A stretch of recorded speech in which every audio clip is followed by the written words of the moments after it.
I have been extremely excited and intrigued by the entire effort happening with Tesla down on the Gulf Coast. And if you don't know what that effort is, well, stay tuned because Brian White, who isn't Brian Wong, is going to be helping us out today. It's going to be helping us to understand what's going on down in Corpus Christi. Brian, glad to have you back. Good morning, Randy. Oh man, it's another factory, and so you had to get the best. I am here to help. So I saw that you did a video yesterday, and if people want to see a lot more detail and pictures and all that kind of stuff, they could go back and look at your video yesterday. I will try to remember to actually put it down in the description below as the actual URL. But if I don't, then they'll just have to go find it themselves. Works for me. Okay, so talk to us. Talk to us. There's this, Yeah. Tesla is always going to find a way to get materials or to get chips or whatever it is that they need to make sure that they're going to have enough of everything in the future. And this was a big surprise to us a year ago. How is progress? Tell us what's going on down in Corpus Christi. Yeah, a year ago we heard, we're getting into the lithium refining game. And a lot of industry experts scratch their heads. Why would anyone do this? This is a low margin, very capital intensive business. And the answer was, we have a process to refine lithium that has not been used before that will work, that we have validated that will work. So we're going to build our own lithium refinery. And a lot of questions were raised, but then in May, beginning of May, they had the groundbreaking ceremony at this 1,500 acre site in Corpus Christi.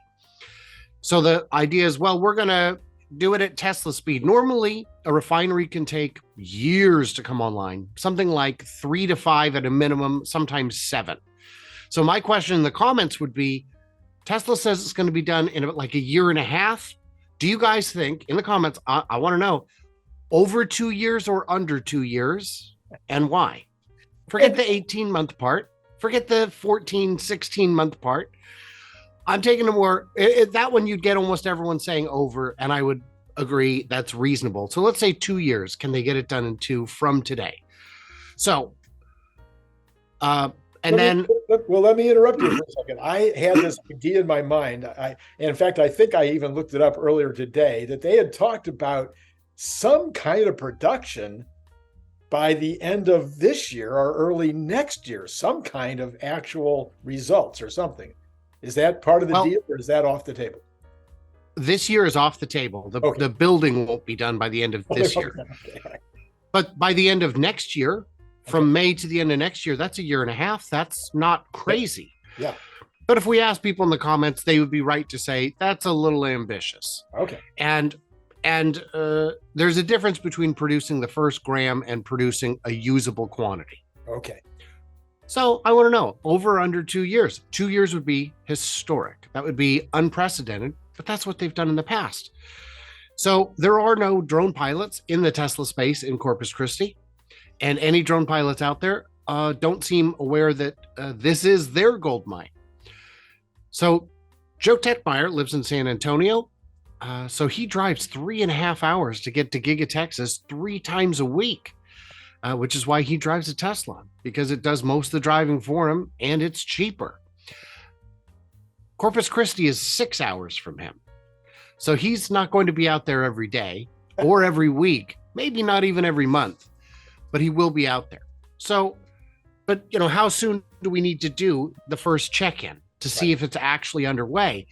We know that in Texas, nothing's going on. We know that in Nevada, nothing's going on. So he stopped out there a couple days ago and stuff is going on. The entire site has been graded, which is no small task. We said, well, yes, but it's very flat land. Unlike Texas, unlike Mexico, unlike a lot of the sites, it's very flat. It's very level. Right. But it's 1,500 acres. And it looks like the footprint is going to be substantially larger than the renderings we saw.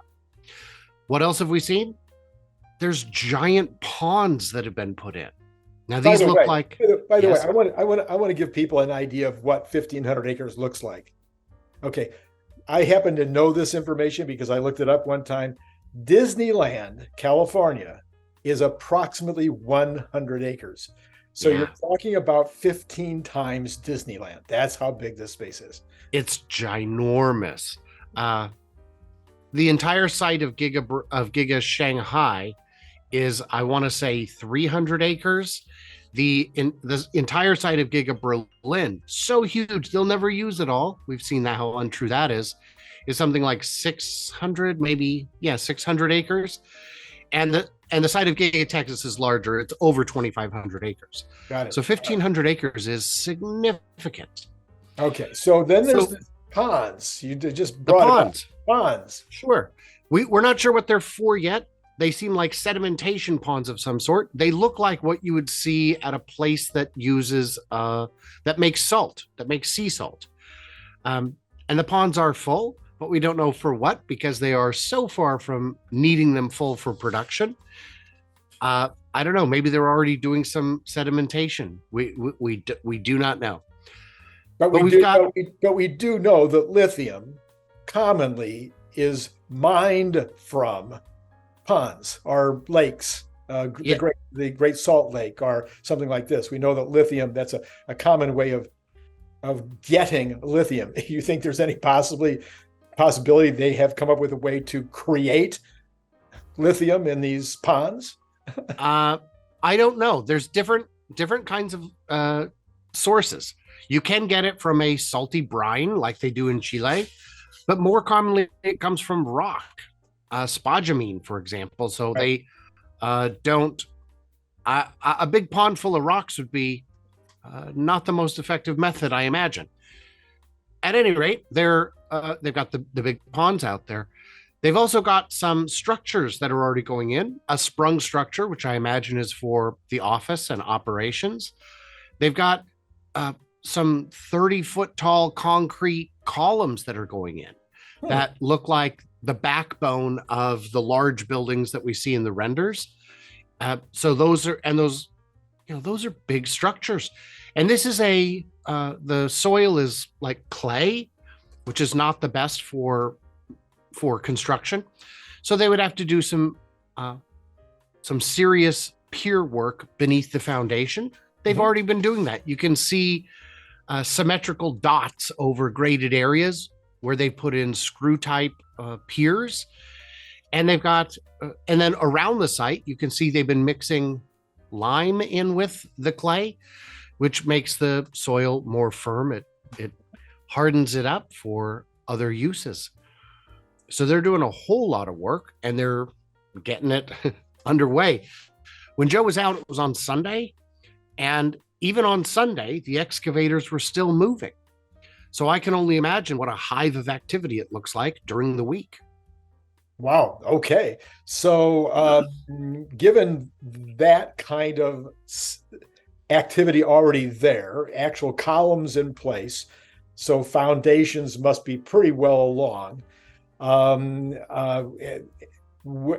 Does it make sense what you're saying that maybe by the end of next year, these buildings will be up and something will be happening? So the target is the end of next year, as we understand it. That appears to be reasonable.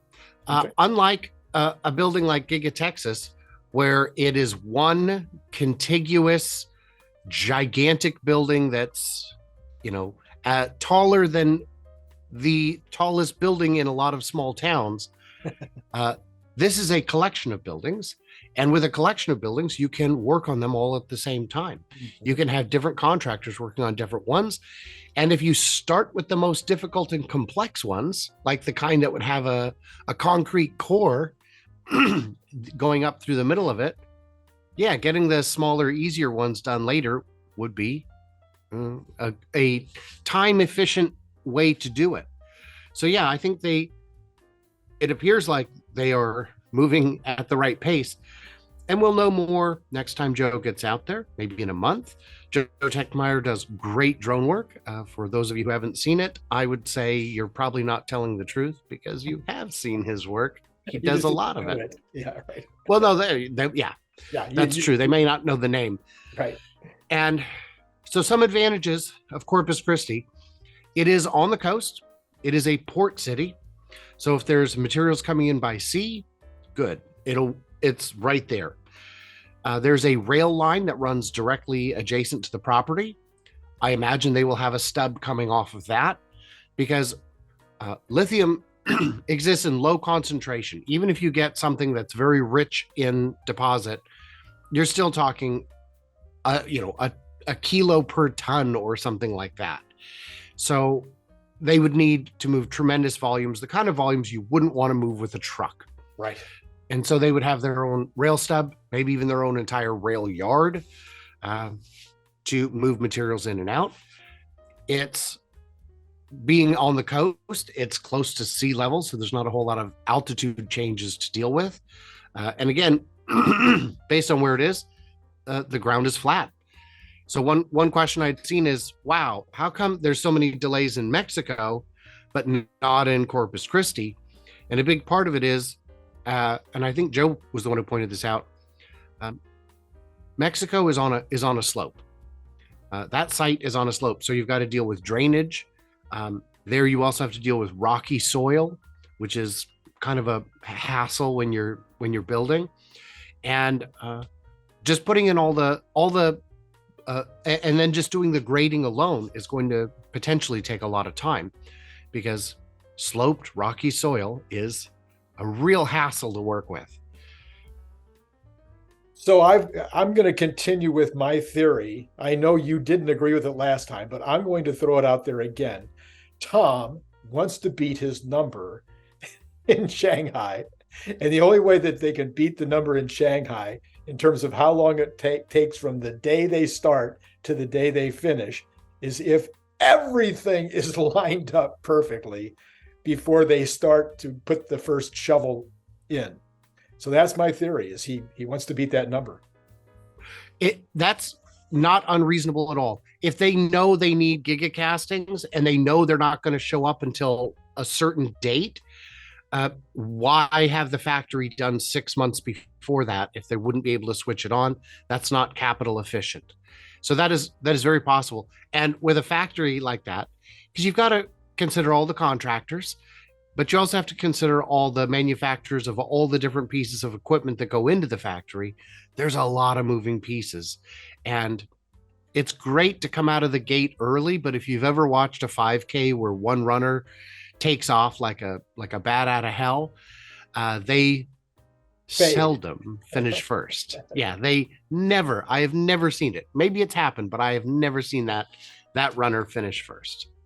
On a 5K, I would agree with you. I managed to hold my high school record for the 200 yard. I think it was the 220, because I was an idiot and didn't know better.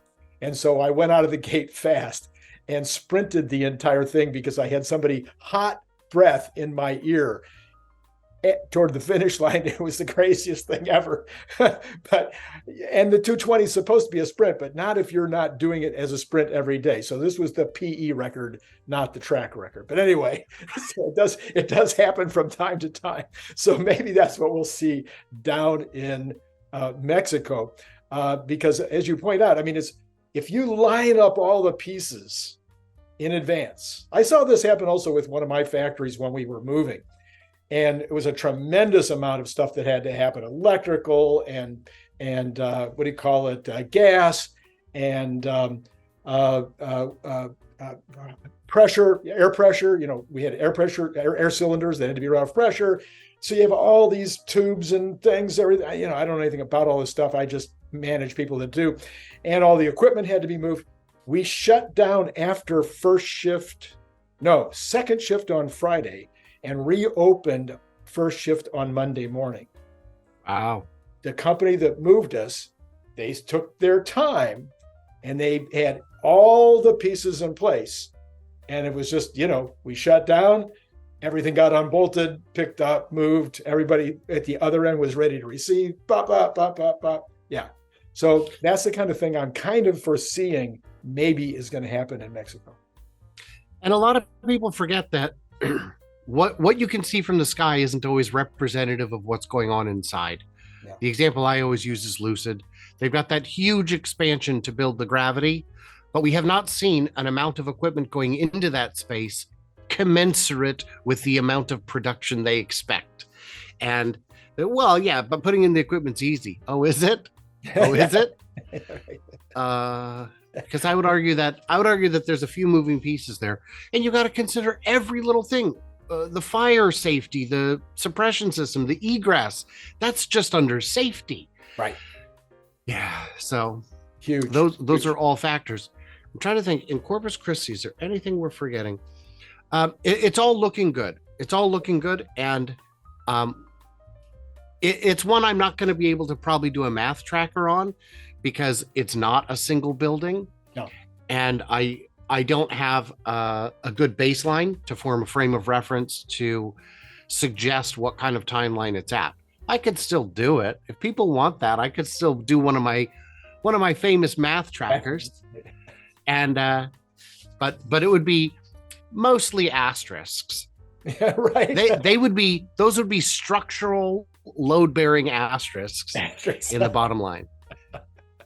All right, Brian, that was great. Really appreciate the update on that because I am so intrigued by what they're going to do down there. I just can't wait to see. As usual, you're sitting here just, oh man, would they just get on with showing us what they're doing? All right. So Brian will be back. I'm not sure exactly which day, probably Thursday of this week. We'll have Brian back again.